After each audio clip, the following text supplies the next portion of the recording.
Pois é, existe bolsonarismo moderado, o debate incendeia as redes. Você está vendo, eu imagino, né, Amadeu? Guga, Nas redes sociais. viu, Guga? Só para lhe dizer, uma vez aqui com o pessoal do programa, aqui do jogo, eu disse assim, existe bolsonarista 4 e bolsonarista 5. Aí o Ari perguntou como é isso. Não, tem bolsonarista que soma 2 mais 2 e dá 4. E tem bolsonarista que soma 2 mais 2 e dá 5.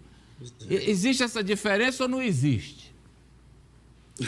Olha, o bolsonarista raiz, o verdadeiro bolsonarista, aquele que não arreda o pé do lado de Jair Bolsonaro, ele é alguém que é afeito àquelas ideias radicais de achar que o Bolsonaro é antissistema, de acreditar em teoria da conspiração, de querer atacar o globalismo e de achar que o Bolsonaro, de certa maneira, é aquele que representa uma revolução para essas pessoas. Na verdade, o Bolsonaro não é revolucionário, ele é reacionário. Mas na cabeça dessa gente, eles acham que estão lutando, sim, contra um sistema para tentar, quem sabe, até resgatar um conceito torto que eles têm de democracia. Eles acham até que estão tentando, em certo grau, defender a democracia. Na verdade, o que o Bolsonaro quer fazer é trocar o sistema, que sim é democrático e nos dá poder para tentar transformar a sociedade sem precisar de uma revolução, sem precisar quebrar nada. Ele quer trocar esse sistema que é democrático por um regime autoritário, até porque ele não teve competência para se reeleger. Foi o único, inclusive, desde a redemocratização, que perdeu uma reeleição. Mas na cabeça, na concepção, na narrativa dessa turma, que é uma narrativa que mistura ali alguns conceitos criados pelo Olavo de Carvalho com algumas frases, enfim, alguns lemas do bolsonarismo, eles creem, de fato, que são revolucionários e que estão lutando contra o sistema. Então, quem luta contra um sistema que é a democracia não tem jamais como ser chamado de moderado. O verdadeiro bolsonarista é esse. A gente pode dizer que entre aqueles que estão na sombra do Bolsonaro, tem muitos ali que não são bolsonaristas raiz, que podem sim passar a ter uma relação mais harmônica e democrática com o governo. Enfim, vamos fulanizar aí, ó. Eu quero que você fulanize. Eu quero que você fulanize aí para mim. Quem é que é um raiz e quem é que é um moderado? O Tarcísio, ele pode sim, se ele parar de depender tanto, né, do bolsonarismo para continuar como político, ele poderia, quem sabe, voltar para o lado da democracia, para o lado daqueles que, enfim, vão para o lado do debate e não da criminalização dos seus opositores. Não vai chamar os outros de doutrinador, não vai atacar os outros chamando um de cidadão de bem ou de cidadão de mal. O Tarcísio, ele está, sim, muito radicalizado, porque ele depende politicamente do Bolsonaro, mas num passado recente, ele já foi, inclusive, aliado da Dilma. E quando aconteceu o 8 de janeiro, ele, a princípio, ficou, sim, contra aquele quebra-quebra. Então, tem um potencial de, quem sabe... Tem potencial de ser moderado. Quem sabe. Vamos ver aí se o professor Vila é um homem de muita fé no bolsonarismo, moderado ou não? Não tenho essa fé, não. Tem outras. Agora, Amadeu, mas como o Guga colocou, é verdade, o Tarcísio tenta... até o governo dele, a formação do secretariado, você não pode dizer que o Kassab é bolsonarista, seria um absurdo, né?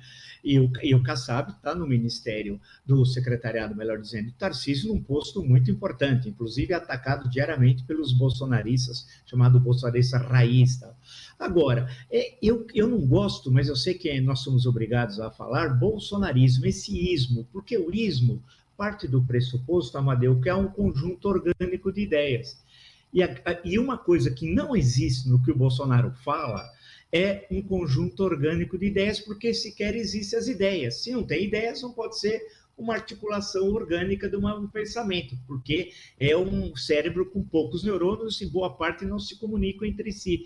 Nesse sentido, e sem exagero, basta acompanhar os 30 anos de vida parlamentar, 2 como vereador, 28 anos como deputado federal, dos 4 anos na presidência da República. Em que momento ele fez uma análise do papel do Brasil no mundo das relações diplomáticas, ou do desenvolvimento econômico brasileiro, ou da construção de um Estado social, ou etc, etc? Em nenhum. Então é difícil pegar um conjunto orgânico de ideias para colocar o ismo no nome Bolsonaro, mas até para facilitar as nossas conversas, falamos em bolsonarismo, mas é absolutamente inconsistente. Por exemplo, falar em varguismo, as pessoas vão entender o que é varguismo. Na Argentina, falar em peronismo, com toda aquela confusão que foi o Perón, é compreensível. Aqui é incompreensível, porque o Bolsonaro, ele, na verdade, anexou num combo demoníaco as ideias da extrema-direita que sempre tiveram presentes no Brasil. O Brasil é um Estado marcado pelo arbítrio, desde 1822. É o país, Amadeu, que o último país que aboliu a escravidão no mundo ocidental. Isso não é pouco. Isso é uma herança maligna que nós temos. Então, nós já temos um reacionarismo e um extremismo. E mais o que veio dos Estados Unidos e da Europa centro-ocidental. Ele fez esse combo demoníaco, aproveitou de uma conjuntura favorável, e o 6 de setembro de Juiz de Fora de 2018 ajudou muito o Bolsonaro também, e chegou ao poder e foi o pior presidente da história republicana. Então, a questão toda que se coloca é que esses possíveis herdeiros, por fim, Caiado ou Tarcísio, aparentemente, para 26, eles certamente vão se livrar do Bolsonaro, caso tenham vida política própria. Sempre foi assim. Na história aqui de São Paulo, todos que foram eleitos pelo antecessor romperam com o antecessor. Fleury com Quércia, Carvalho Pinto com Jânio Quadros, e eu podia dar inúmeros exemplos aqui em São Paulo, em outros estados do Brasil, como no Rio de Janeiro, os que romperam com Leonel Brizola, eleitos pela forte marca que o Brizola teve em um certo momento na história do Rio de Janeiro, e assim por diante. Então, vamos aguardar. Agora, bolsonarismo moderado eles vão ser imoderados até 2026, que a tarefa do bolsonarismo é impedir que haja um governo democrático. Essa é a tarefa principal. Lembra o Hamas. O Hamas não quer um Estado palestino. Pode ler, eu li o programa do Hamas. O que eles querem é a destruição do Estado de Israel, daí a bandeira, do rio ao mar, do Rio Jordão ao mar Mediterrâneo, varrer o Estado de Israel. Então, o Hamas não quer a Palestina. Sabe? A OLP, sim, Hamas nunca. O Bolsonaro e seus seguazes querem impedir um governo democrático. É esse o sonho. E o final perfeito para ele desse sonho, que para nós é uma tragédia, é a guerra civil, porque no fundo eles querem a divisão territorial do Brasil. Aquela senhora Zanata, quando falou que o Maranhão, ninguém trabalha, em Santa Catarina que o pessoal trabalha, por isso Santa Catarina deu certo e o Maranhão não, ela é um exemplo desse radicalismo inconstitucional e traidor da pátria, porque ele quer a fragmentação territorial do Brasil. Seus seguazes, diz o professor Vila. Mas é o seguinte, eu quero emendar com a manchete do Ari, porque talvez isso... O Ari estava me dizendo aqui, será moderação, essa diplomacia? Ontem nós mostramos o Eduardo Bolsonaro na Hungria e hoje vamos mostrá-lo na Alemanha, Ari.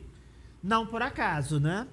Diplomacia etílica com notas de xenofobia. Não entendi nada. Eduardo Bolsonaro leva vinho com a marca do pai para a deputada neta de nazista. Bem, aquele velho ditado, Amadeu, não há nada tão ruim que não possa piorar um pouco mais. Pois mostre aí. A gente tem um registro do encontro do deputado Eduardo Bolsonaro, quase embaixador do Brasil nos Estados Unidos, da Comissão de Relações Exteriores da Câmara dos Deputados, ao se encontrar com uma das parlamentares mais radicais da Alemanha, de um partido de